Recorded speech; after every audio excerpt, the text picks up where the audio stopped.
Welcome to Three Crosses Farrier Company. I'm Caleb, and we're going to be trimming a mare that has some really long hooves. So as you can see here, she's super flared out, super long. We're going to get her fixed up and make her feel better.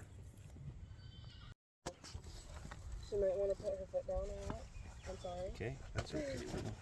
Now this is a perfect example of a hoof that has grown out more than it has grown down. If you'll notice, the heels, when we get them uncovered here, have moved forward, almost to the center of the hoof. I'm using a JH Ford short blade hoof knife here. Has a built-in hoof pick on the back, super handy. So I'm going to use my nippers instead of my knife to cut out this sole. And one of the reasons is it saves a little time. And secondly, it's getting really dry around here.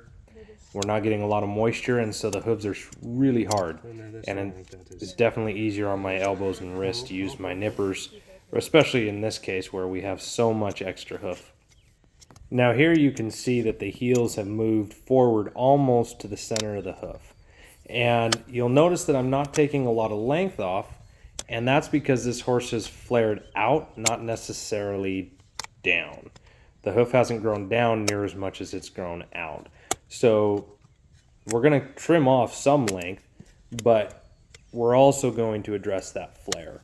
And we're going to bring those heels back so that they start functioning, so they actually start supporting the back of this hoof rather than being forward and the hoof overextending in the back.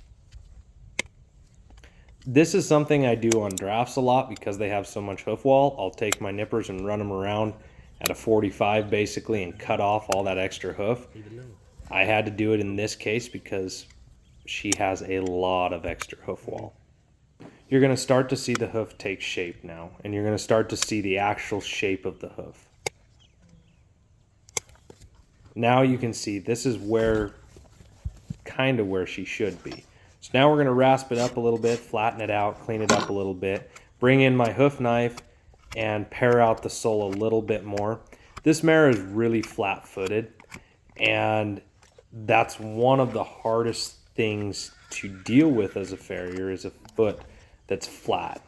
And by that I mean it doesn't have any concavity to it. These horses tend to be tender-footed because they're basically walking on the ground with their sole, and the sole is not meant to bear the majority of the weight. Here you're going to see me clean up the commissures a little bit. The commissure is the portion between the frog and the sole.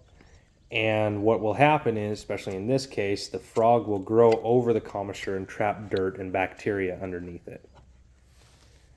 Now I apologize, in this video I ran out of memory on my phone when I was videoing.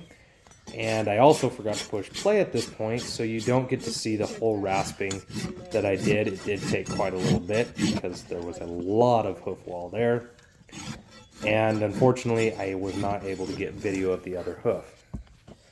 Well, I hope you guys enjoyed the video. Like and subscribe. Let us know what you think, and let us know what you want to see in the future.